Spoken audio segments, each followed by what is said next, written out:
Syekhul Islam Ibnu Taimiyah dan juga termasuk Muhammad bin Abdul Wahhab termasuk yang mengambil pendapat adanya udzur bijahli. Jadi kalau orang itu memang dia tidak tahu memang apa namanya, jadi dia mengaku Islam, dia mengaku Islam, tapi dia tahunya Islam itu seperti itu, dan tidak ada kesempatan baginya untuk belajar. Misalnya dia tinggal di daerah misalnya pesisir yang di situ tidak ada dai menjelaskan tentang Islam. Tayyib, kadang ada pun yang menjelaskannya pun misalnya orang yang nggak benar. Artinya memang belum sampai ada hadis ke dia, belum sampai ada pelajaran ke dia. Dia tidak mau, dia tidak tahu itu bukan karena dia tidak mau. Kan ada orang yang dia tidak tahu karena memang dia tidak mau. Jadi dia mau, cuma memang belum sampai. Maka orang yang seperti ini memang kita ya ada unsur. Iya, kata Allah, "Ma kunna mu'adzibina hatta nab'atha rasul." Kita tidak, kata Allah, kami tidaklah mengazab kaum yang kami belum mengutus kepada mereka rasul. Makanya ada istilah Ahlul Fatrah juga. Ahlul Fatrah itu adalah di masa kekosongan Nabi. Mereka ini di akhirat nanti akan ditanya oleh Allah. Ujiannya baru di akhirat. Kalau mereka lulus ujian masuk surga, kalau lulus ujian masuk neraka. Wallahu a'lam seperti apa. Begitu kita perlu. Jadi tetap saja ada udzur bijahli. Karena kan kita ada tahu, ada cerita ada seseorang yang dia hilang makanan yang berada di dalam tangannya. Kemudian setelah dia bangun, tiba-tiba dia tertidur karena capek, dia terbangun, kemudian dia mengatakan segala yang adalah hamba-Mu. Iya, ya Allah, saking senangnya dia, Engkau adalah hamba-Ku dan aku adalah Tuhan-Mu. Ini kan perkataan kufur. Perkataan kufur, tetapi Nabi tidak mengatakan dia kafir. Tayyib. Jadi perkataan seperti ini maka tidak menyebabkan dia kufur, seperti juga Ammar bin Yasir pernah mengucapkan kata-kata kufur untuk menyelamatkan diri dari siksaan pada saat itu. Dia mengucapkan pura-pura mengikuti agama jahiliyah untuk tidak agar dia tidak disiksa, tidak seperti ayahnya yang mati karena disiksa. Itu kan mengucapkan kata-kata kufur, tapi karena ada uzur di situ. Kalau bil jahli ini karena memang dia posisinya itu tadi, dia tidak ada kesempatan untuk belajar. Tapi kalau dia ada kesempatan untuk belajar, kayak di perumahan ini gimana Ustaz orang-orang itu? Kan dia kan ada dakwah, mereka nggak mau dengerin, nggak mau ngaji, terus ini subhat. Nah, kalau subhat ini memang harus ditepis dulu. Jadi orang yang terkena subhat ini harus diikom hujah.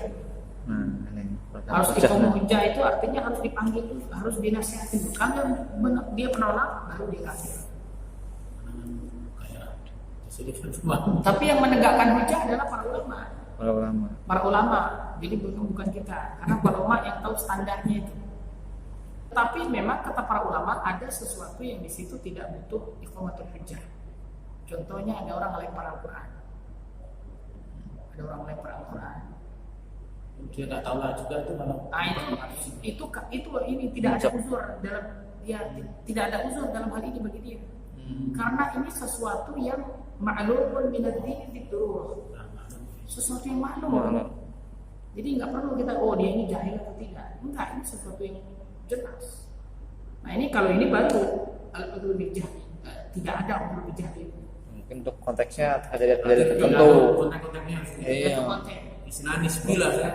Iya. Nggak bisa diterapkan di semua keadaan. Nah, kan jelas. Kalau udzur bijahli kan Sebantu juga pernah. Tapi nggak mutlak kan maksudnya. Udzur bijahli dan mutlak. Nggak mutlak, betul. Nggak mutlak. Tergantung konteksnya lah. Tergantung konteksnya.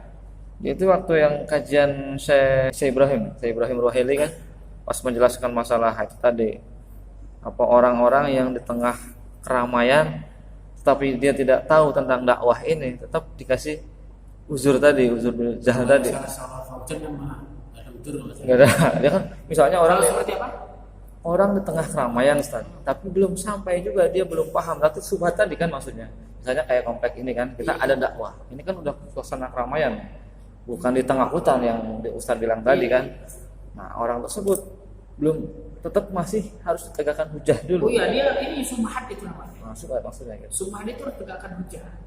Kalau dia masih baru.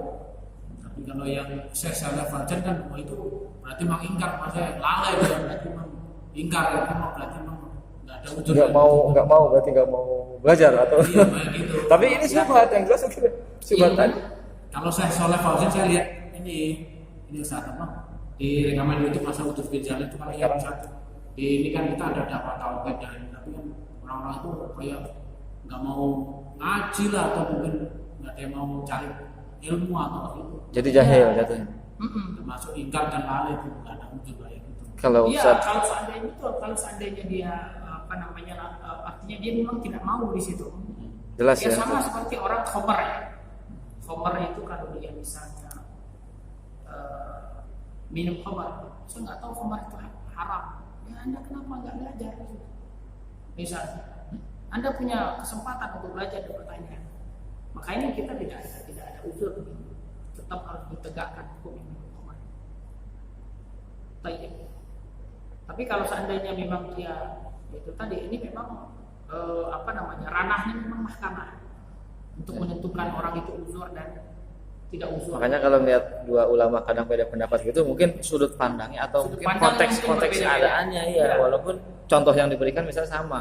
Iya. Soalnya ini contohnya jelas, bukan di tengah hutan atau di jauh yang informasi, di tengah keramaian kota ya kan, tetap harus ya, diberikan uzur ditegakkan hujah dulu. Iya, harus ditegakkan hujah.